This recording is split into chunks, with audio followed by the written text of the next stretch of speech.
Hey everybody, Obey the Papaya back at you again with another YouTube video. Real quick, disclaimer, the things in this video are for educational purposes only. All mine data is subject to change before or upon official release. I am in no way affiliated with Predecessor development team, nor r/Predecessor data mining.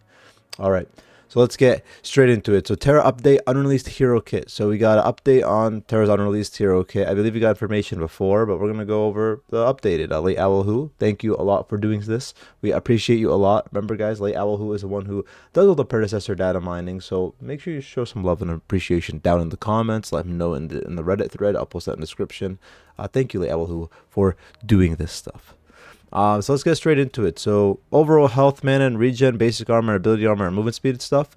I took a look at over here on Greystone. It's relatively similar. She did get the changes due to the whole change in all character kits that we recently got in version 0.18.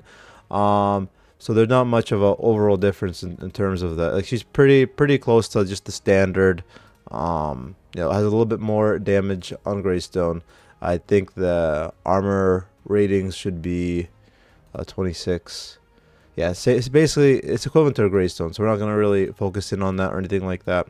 So primary ability, she just has a cleave on it. I got a little gameplay queue updates, impact, and a trail. So her passive, Herser. So we got some removed on the dummy. Excuse me, on the movement speed, decay, and attack speed. So duration is 4 seconds. It looks to be a stacking based off of your basic attacks, and it helps with your CDR. So it's a CDR based passive. So CDR being your cooldown reduction. So as you do more basic attacks and you apply more stacks or even use your skills, you'll get more cooldown reduction to make your skills come faster. So that's what we're looking at. I'm not going to really go through the gameplay cues. It's just a lot of words. So Ruthless Assault, it's a double sweep. We've had this in the original Terra kit. Here we got some damage numbers. Let's see. We got a buff on the first level. It looks like now the way that they kind of talk about it. So here we got true damage on this too, with true damage PP scaling. So that's actually pretty monstrous. So this is going to go through all armor. The cooldown, the cooldown seems to be pretty low, especially late game. So that's kind of nutty. With some pretty good PP scaling for its true damage. So I think if you build probably 100, you're gonna be doing 100 raw damage to most people with this ability, and your cooldown's gonna get pretty low to like 3-4 seconds probably, with some reduction items. Excuse me. So that's what we got here. So just a bunch of gameplay cues, but here we're looking at 3 impacts. So we know it's a double sweep. So it's a little interesting to see 3 levels of impact on the double sweep. But what she would originally do is she would spin in a circle, and then after the circle, she would do like an attack. So that was kind of why it's double sweep. But we're seeing possibly 3 things. We're also seeing the flame axe and then an empowered proto. Next we got is axe throw. This is actually newly added to the kit. Axe throw, you're basically going to be throwing an axe. Pretty good PP scaling. It's going to apply a slow, and there's also a root duration, so that's going to be super interesting. I'm curious how this is going to work out. It sounds really strong. I'm wondering what the range is. This is going to be like applying, if you're going to have a root on it, it's going to be so solid for junglers to want to gank her lane now, which I highly dislike. I'd rather have like more all-in engages than an axe throw is going to apply a root. But we'll see. We got to wait and see, right?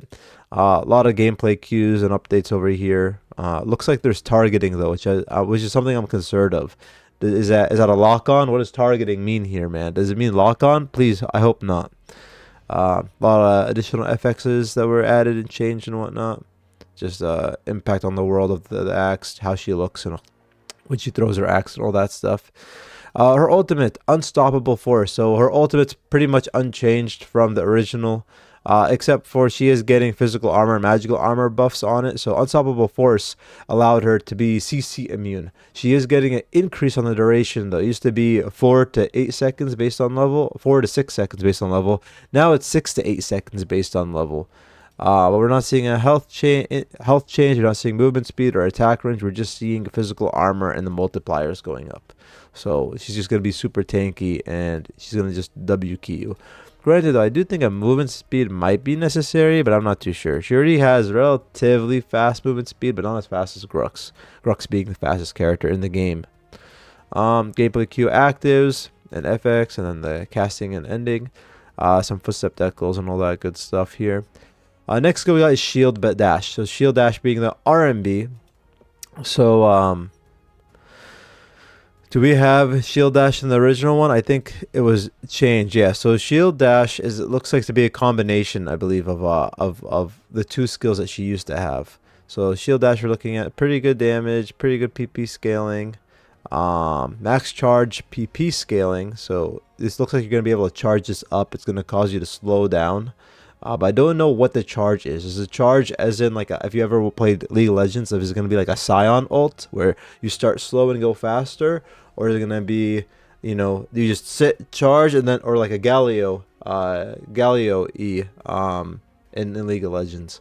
So I'm not necessarily too sure on that. We're going to get some sort of charge, and this is going to apply a stun and a self slow. So she has a lot of ways to engage on fights. She may be a really strong jungler, which I dislike. It's kind of like Olaf from League, like the combining so many characters right here from League of Legends. But she's gonna have a ton. She's gonna have pretty good sustain with the shield right here, and the shield, the max health scaling. And it's gonna last 4 seconds. She's gonna be an actual monster, a big threat. Kind of worried about her. And then just a ton of gameplay queue updates and all that stuff. Additional SFXs. If you guys want to take a look at that, we're not really going to look at it as it's just, you know, we can't physically see it. They're just the names of the files. Remaining gameplay queues, who are cheers and recalls and whatnot. And then the other abilities. So counter guard and definite command were the other two abilities. Those are removed for what is probably going to be replaced by the items we are seeing in right now. So Lei Owl, who... he gave us the TLDR, so the passive was changed to CDR stack. So yeah, seems like it's just gonna reduce her cooldowns, which I mean, man, she already has pretty low cooldowns, and you can pretty much build some pretty good haste items, like, you know, that are tanky, as well as the damage that she's gonna need. So that's gonna be pretty monstrous. Ruthless Assault added true damage scaling, which worries me a lot. I don't know. It looks like a ton of damage. Ultimate changed to include both armors and armor multipliers. They also got rid of the movement speed and whatnot. So I wish you kind of labeled that here, right? Because I think that's a pretty big deal. Getting a little slower and just kind of she's just tankier and immune to CC. That's kind of it, is what the ultimate seems. It doesn't make her a chaser, basically. Shield Dash added a charge multiplier, and then many stats are changed. So thank you, Lei Owl for the TLDR for the entire post. We appreciate you. So pretty interesting. You know, Terra has the curse of being the Paragon killer. So hopefully, you know, Pred stays alive and doesn't die. But we got some pretty good information off of this. So let me know what you guys think in the comments below. Are you excited for Terra? I'm excited. I think it's going to be a meta changer due to the CC and all that stuff. At the same time, man, I think she's going to be an absolute nightmare to play against, especially with the axe throw being root. It's going to be like an Argus, kind of, in my opinion. I think Argus is very strong right now. So yeah, let me know what you guys think in the comments. And on that note, take it easy. Have a good one. Good luck in your games, and I'll catch y'all later. Peace.